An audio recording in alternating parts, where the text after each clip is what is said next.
Hello दोस्तों, नमस्कार। मेरा नाम दिलदार माझी और आप सभी को मेरा यूट्यूब चैनल में स्वागत है। तो दोस्तों, आज का जो स्टोरी है बहुत ही ख़ास है, क्योंकि ऐसे सक्सेस स्टोरी लेकर आया हूं जिसे आप देखने के बाद आप जान जाएंगे कि कैसे अपने जिद और जुनून के चलते कमज़ोर दिमाग वाला इंसान भी इतिहास रच सकता है। तो दोस्तों, वीडियो को स्टार्ट करने से पहले अगर मेरे चैनल में आप नए हैं तो प्लीज़ सब्सक्राइब कीजिएगा और बेल आइकन को दबा दीजिएगा। तो चलिए दोस्तों, वीडियो को स्टार्ट करते हैं। फ्रेंड्स, ये कहानी है स्वीडन के एक छोटे से गांव में गरीब किसान परिवार में जन्मे एक बच्चे की, जिसका नाम इकबार रखा गया। इकबार का जन्म 23 मार्च 1926 को जन्म हुआ। यह स्वीडन के इतिहास का एक ऐसा दौर था जब स्वीडन बहुत गरीबी और बदहाली के दौर में गुजर रहा था। उस समय स्वीडन की अर्थव्यवस्था की हालत काफ़ी ख़राब थी। पिताजी किसान थे जिनकी अपनी ही ज़मीन थी। उसी ज़मीन पर वो खेती करते और उसी में अनाज सब्जियां उगाकर अपना और परिवार का पेट पालते थे। उनका घर भी खेत के ज़मीन पर ही था। बाकी घर के खर्चों को चलाने के लिए इकबार के पिताजी प्राय जंगल जाते और वहाँ से अच्छी किस्म की लकड़ियाँ काट लाते और उन्हें बाज़ार में बेचकर कुछ पैसे कमा पाते थे। इकबार जब कुछ बड़ा हुआ तो वो भी अपने माँ पिताजी के साथ खेत में कुछ न कुछ काम करने लगा। इस तरह पूरा परिवार खूब मेहनत करता। इसके बाद इकबार जब 5 साल का हुआ तो उनका दाखिला स्कूल में करवा दिया गया, जिसमें इकबार को लेकर कुछ महीने बाद ये बात सामने आई कि इकबार डिस्लेक्सिया नाम की एक ऐसी बीमारी से पीड़ित हैं। यह एक ऐसी बीमारी है जिससे शब्दों को पढ़ने तथा समझने में परेशानी आती है। इधर पिताजी इकबार के लेट उठने की आदत और डिस्लेक्सिया नाम की बीमारी से परेशान थे, जिसको लेकर वो इकबार को अक्सर गुस्से में बोल देते थे कि तू इतना लेट सोकर उठता है और पढ़ाई में भी कमज़ोर है। ऐसा ही रहा तो तू ज़िंदगी में कुछ नहीं कर सकता। पिता की यह बात इकबार को बहुत चुभती। इकबार पिता की इस बात को गलत साबित कर दिखाना चाहता था कि एक दिन वो ज़िंदगी में ज़रूर कुछ बड़ा कर दिखाएगा। अपनी इस लेट उठने की आदत से अक्सर स्कूल में लेट पहुंचता, जिस वजह से मास्टर उसे खूब सुनाते।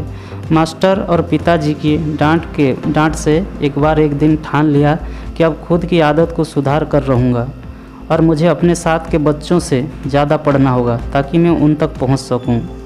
जिसके चलते इकबार ने सुबह 5:30 बजे का अलार्म लगाया और अलार्म को स्टॉप करने वाला बटन तोड़ दिया।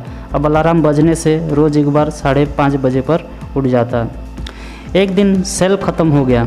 सुबह अलार्म नहीं बजा, फिर भी इकबार समय से पहले ही उठ गया। ये देख इकबार अचंभित रह गया कि ये कैसे हुआ। अलार्म भी नहीं बजा और मेरी आँख अपने आप खुल गई। अब रोज़ सुबह जल्दी उठने की आदत के चलते इकबार खूब मन लगाकर पढ़ाई करता ताकि वो इस डिस्लेक्सिया बीमारी को भी हरा दे। 6 वर्ष की उम्र में इकबार पढ़ाई भी करता और अपने पिता के साथ लकड़ियाँ लाने जंगल भी चला जाता। हालांकि यह उसके खेलने कूदने का उम्र थी, लेकिन अपने जिद के चलते उसे अब खेल कूद में कोई रुचि नहीं रह गई थी। उसके मन में बस अब एक ही धुन सवार थी, वो धुन थी कुछ बड़ा करने की।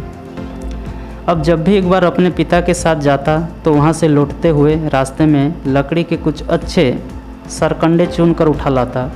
उन सरकंडों को कलम बनाकर स्कूल के बच्चों को बेचकर खुद का जेब खर्च निकाल लेता था।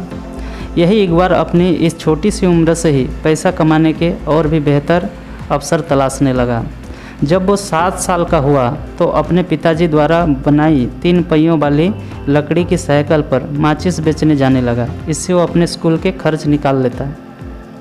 10 साल की उम्र में उसके पिता ने उसे साइकिल दे दी, जिस पर वो अपने आसपास के गांव में भी माचिस बेचने जाने लगा। उसी दौरान उसे पता चला कि अगर ये माचिस स्टॉकहोम शहर के होलसेल से खरीद ली जाए तो काफ़ी सस्ती पड़ेगी। तो इस तरह मैं अधिक माचिस लोगों को बेच पाऊँगा, यानी अधिक मुनाफा कमाऊँगा। वही स्टॉकहोम शहर में अपने एक रिश्तेदार की मदद से इकबार ने बहुत सारी माचिस मंगवा ली। अब वो इन माचिसों को पहले से भी कुछ कम दाम में बेचने लगा। इस तरह इसमें भी इकबार का सब खर्चे निकालने के बाद पहले के मुकाबले काफ़ी पैसे बच जाते थे। लेकिन जब इकबार 12 साल का हुआ तो अपनी इस आय से बड़ी कक्षा में का खर्च निकालना मुश्किल हो गया। तब इकबार ने अपनी आय को और बढ़ाने के लिए कुछ डेकोरेशन वाले प्रोडक्ट भी खरीद कर बेचने शुरू कर दिए। साथ ही साथ बॉल पेन और पेंसिल भी बेचने लगा। बॉल पेन बेचने से जब अच्छा मुनाफा हुआ तो इकबार ने होलसेल से बहुत मात्रा से बॉल पेन खरीदना चाहा, लेकिन उसके पास इतने पैसे नहीं थे कि खरीद सके। तब इकबार ने बैंक से $63 का लोन लिया और ये उसकी लाइफ का पहला और आखिरी लोन था। उसने अपने सभी सामानों को स्टॉक करने के लिए एक छोटी सी झोपड़ी बना ली। साथ ही वो अपने पिता के साथ जंगल जाकर कंस्ट्रक्शन में काम आने वाली लकड़ियाँ लाने में भी मदद करता। लेकिन इन सब कामों के बावजूद उसने पढ़ाई नहीं छोड़ा। लेकिन 20 साल तक आते आते इकबार अब अपने बिजनेस को आगे बढ़ाना चाहता था, जिसके लिए उसको अपने बिजनेस के लिए अधिक समय देना अनिवार्य था। इसी के चलते इकबार ने अपनी पढ़ाई छोड़ दी। अभी तक इकबार साइकिल पर घूम घूम कर माचिस और डेकोरेशन जैसे कई अन्य सामानों को बेचने से उसके पास काफ़ी अच्छी जानकारी इकट्ठा हो गई थी, जिससे उसने ये समझा कि उसके आसपास के इलाकों में लकड़ी की बहुत सी चीज़ें बनाई जाती है और कौन कौन सा सामान कहाँ से और कितना सस्ता मिलता है। इन सब बातों का ज्ञान इकबार को अच्छे से हो गया था।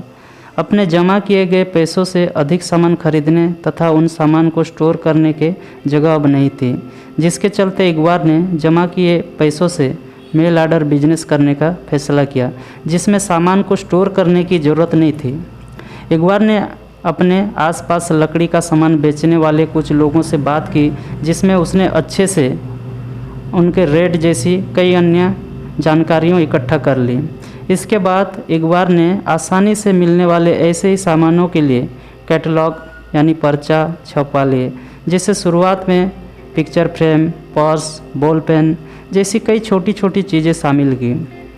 उस ज़माने में इस प्रकार का बिजनेस आज के ऑनलाइन बिजनेस जैसा ही चलता था, जिससे दूर दूर तक केवल कैटलॉग में छपी जानकारी के माध्यम से ऑर्डर लिया जाता था, फिर उसे मेल ऑर्डर से भेज दिया जाता था और पैसा भी डाक के जरिए भेज दिया जाता था। इकबार बहुत कम मार्जिन पर बिजनेस करने से विश्वास रखते थे, जिससे कि ऑर्डर ज़्यादा है और मैन्युफैक्चर से ज़्यादा माल खरीदने पर अधिक डिस्काउंट ले सके। धीरे धीरे इकबार की इसी रणनीति से बिजनेस अच्छा चलने लगा।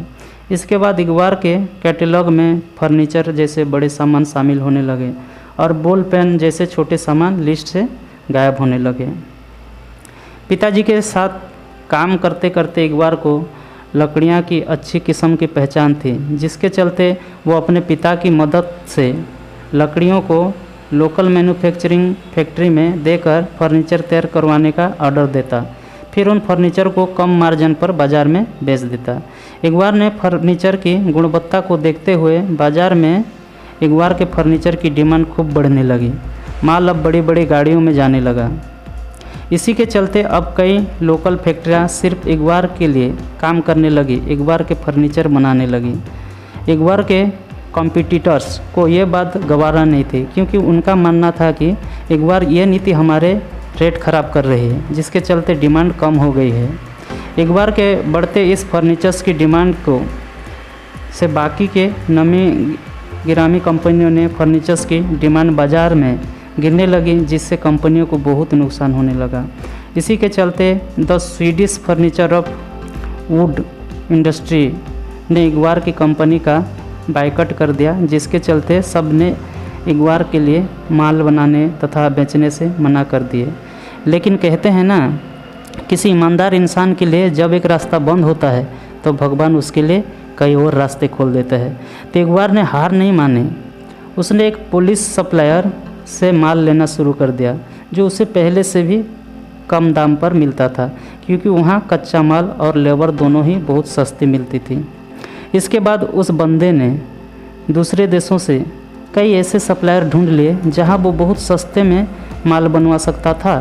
इकबार ने होने फर्नीचर्स ब्रांड का नाम रखा, आइकिया फर्नीचर्स, यही नाम है कंपनी का। अब इकबार ने उन कंपनियों की वाट लगा दी जो सोच रही थी कि फेडरेशन द्वारा मेरे ब्रांड को बाहर निकाल ले जाने में कंपनी बंद हो जाएगी। देखते ही देखते सस्ते फर्नीचर की वजह से इकबार के फर्नीचर की डिमांड तेज़ी से बढ़ने लगी। इसी बढ़ती मांग को लेकर इकबार ने 1953 में अपना पहला शोरूम खोला, जो कि 60 के दशक तक आते आते कुछ और शहरों में भी अपन शोरूम खोल लिया। फर्नीचर को लेकर लोगों की ज़रूरतों को देखते हुए इकबाल ने के मन में सबसे पहली बार फीडिंग फर्नीचर का क्रिएटिव आइडिया आया, जिसके चलते इकबाल ने जब पहली बार बाज़ार में ऐसा फर्नीचर उतारा तो ये फर्नीचर लोगों में बहुत लोकप्रिय हुआ और ज़बरदस्त डिमांड हुई। इसके बाद इकबाल का बिजनेस और भी तेज़ी से आग की तरफ फैला। देखते ही देखते इकबाल ने अपना बिजनेस कई और देशों में चलाना शुरू किया। इस तरह पूरे यूरोप में इकबाल के फर्नीचर बहुत पसंद किए जाने लगे। इसके बाद ऐसे ही कम मार्जिन वाली स्ट्रेटजी पर काम करते हुए लोगों की ज़रूरतों और डिमांड के अनुसार कई प्रकार के बेहतर किस्म के फर्नीचर्स बनाना शुरू किए, वो भी कम दाम पर। कहा जाता है कि जिस देश में भी इकबाल के फर्नीचर के शोरूम खुलते थे तो उस देश के जो लोकल फर्नीचर मार्केटिंग की वाट लग जाती थी। इसकी कारण यह थे कि इकबाल के फर्नीचर्स अच्छी क्वालिटी के और कम दाम पर होते थे। फर्नीचर्स की क्वालिटी, डिजाइन और रेट के प्रति लोग बहुत आकर्षित होते थे और ये देखते थे कि देखने लोगों में बहुत लोकप्रिय हो जाती थी।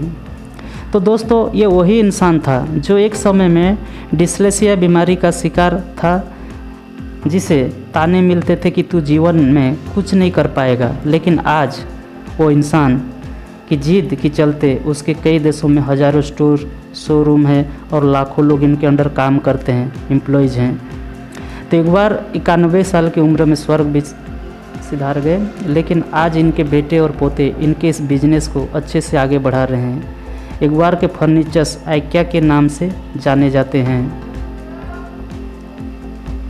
आइकिया अब भारत में भी अपने शोरूम मैन्युफैक्चरिंग यूनिट्स खोलने वाली है।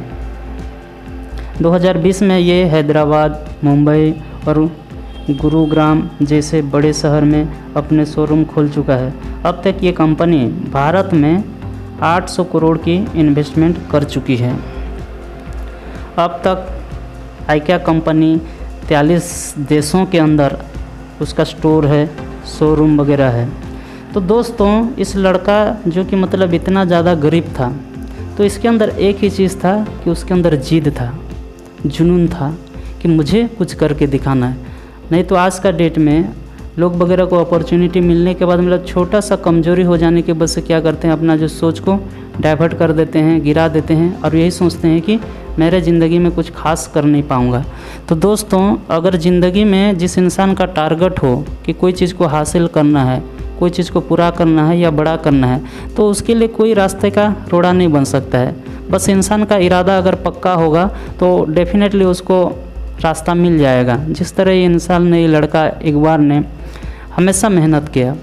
ज़्यादातर इंसान क्या करते हैं ना, अपना जो ज़िंदगी होता है उसको कंफर्ट लाइफ में डाल देते हैं, क्या है मेहनत करके क्या मिल जाएगा यही सोच के।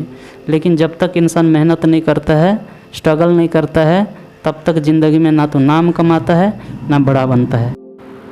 तो इसीलिए दोस्तों, लाइफ स्ट्रगल बोलते हैं कि मतलब हमारा जो ज़िंदगी होता है वो संघर्ष होता है। मतलब जब तक ज़िंदगी है तब तक हमको संघर्ष करना पड़ेगा और संघर्ष से इंसान को महान बनाता है। और कोई दूसरा ऑप्शन नहीं रहता है कि हम कुछ किए बिना महान हो जाएंगे, सफल बन जाएंगे, तारीफ़ सुनने के लायक बन जाएंगे। तो कभी भी ये चीज़ नहीं हो सकता है, क्योंकि वही इंसान को लोग सम्मान देते हैं, रेस्पेक्ट देते हैं, इज्जत देते हैं जो इंसान कोई मुकाम हासिल करता है। और मुकाम हासिल करना कोई छोटा बात नहीं होता है, उसके लिए आपको सालों साल डेडिकेशन होकर मेहनत करना पड़ता है, तभी जाके हमको सफलता मिलता है। इंसान का फितरत ऐसा है कि सिर्फ सफलता देखता है कि मतलब उसका किस्मत सही था, सही जगह में सही टाइम पर सही था, तभी जाके उसका कैरियर बना है। लेकिन ऐसा बात नहीं होता है। वो इंसान को सक्सेस बनने के लिए हम लोगों को स्ट्रगल लाइफ के बारे में बताते रहते हैं, वो कि मतलब इस ज़िंदगी में कितना स्ट्रगल किया। लेकिन जब वही चीज़ हमारे पास आ जाता है, हमारा बारी आ जाता है, तो इस स्ट्रगल करने टाइम में हम क्या सोचने लगते हैं कि बहुत ही मुश्किल है, बहुत तकलीफ़ हो रहा है, तो इसीलिए क्विट करने के लिए कोशिश कर जाते हैं। तो ये बात नहीं होता है। हमेशा ज़िंदगी में तब तक आपको संघर्ष करना चाहिए कि जब तक कि हमारा कामयाब नहीं हो जाते हैं। लाइफ स्ट्रगल्स मीन्स होता है, स्ट्रगल करने से ही इंसान अपने आप को स्ट्रांग बना पाता है, एक अच्छा इम्पैक्ट बना पाता है और आगे चल के एक सफल इंसान बन सकता है। आज का डेट में जितना भी सफल इंसान बने हैं उनका सिर्फ एक पेशेंस के वजह से, उनका डेडिकेशन के वजह से है। तो वो चीज़ को हम किस्मत नाम देना गलत बात होता है। अगर हमको भी ज़िंदगी में सफल बनना है तो हमको भी पेशेंस के साथ डेडिकेशन होके अपना काम को अपना के पूरी तरह से करेंगे तो डेफिनेटली हम भी अपना ज़िंदगी में सफल बन जाएंगे। तो दोस्तों, इस वीडियो से आपको अगर कुछ मोटिवेशनल मिला तो आप लाइक कीजिएगा, शेयर कीजिएगा और कमेंट कीजिएगा। अगर चैनल को सब्सक्राइब नहीं किए हैं तो सब्सक्राइब कर दीजिएगा, ताकि मैं कोई भी वीडियो अपलोड करूँगा तो आपके पास नोटिफिकेशन पहुँच जाएगा। धन्यवाद।